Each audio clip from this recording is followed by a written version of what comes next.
A control that is designed and a line that is assigned still leave a question open. How does the enterprise actually test that the system and its controls are holding not once but continuously? That is what an assurance program is. It is a standing schedule of tests, reviews, and checks that turns controls on paper into evidence that they are holding. Without it, you have a control design and no way to know whether the running system matches it.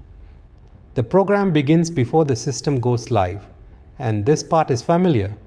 A new agentic system is tested against the cases it must handle, evaluated for the kinds of error it can make, and reviewed against the policies and boundaries set for it.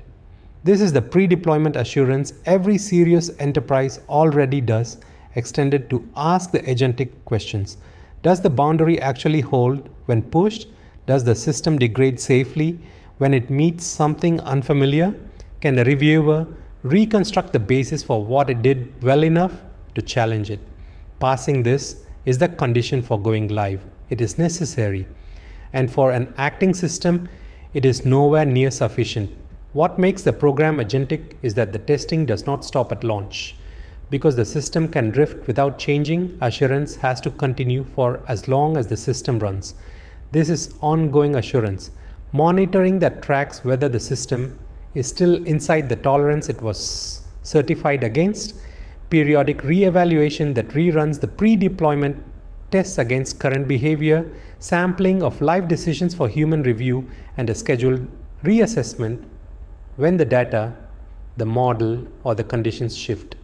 You are not testing once and trusting forever.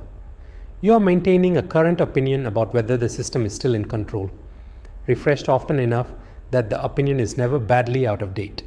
A useful program is tiered to consequence, because testing everything to the same depth is neither affordable nor sensible. A high consequence system, one acting on money or on a person's rights, earns frequent and deep assurance. Tight monitoring, regular re-evaluation, close sampling. A low consequence system earns a lighter touch. A program that spreads its effort evenly will over-test the trivial and under-test the dangerous, which is the most common way a program that looks thorough fails where it matters. And the discipline that holds the whole program together is independence of evidence.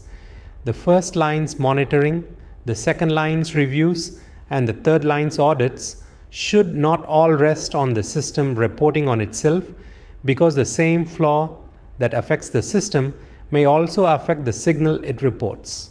Somewhere there has to be a check that does not depend on the thing being checked, an independent reviewer looking at raw outcomes, a test run from outside the system, a reconciliation against a source the agent does not control. That is what separates a program that genuinely tests the system from one that simply collects the system's own claims and files them as proof. This module has a tool that goes with it.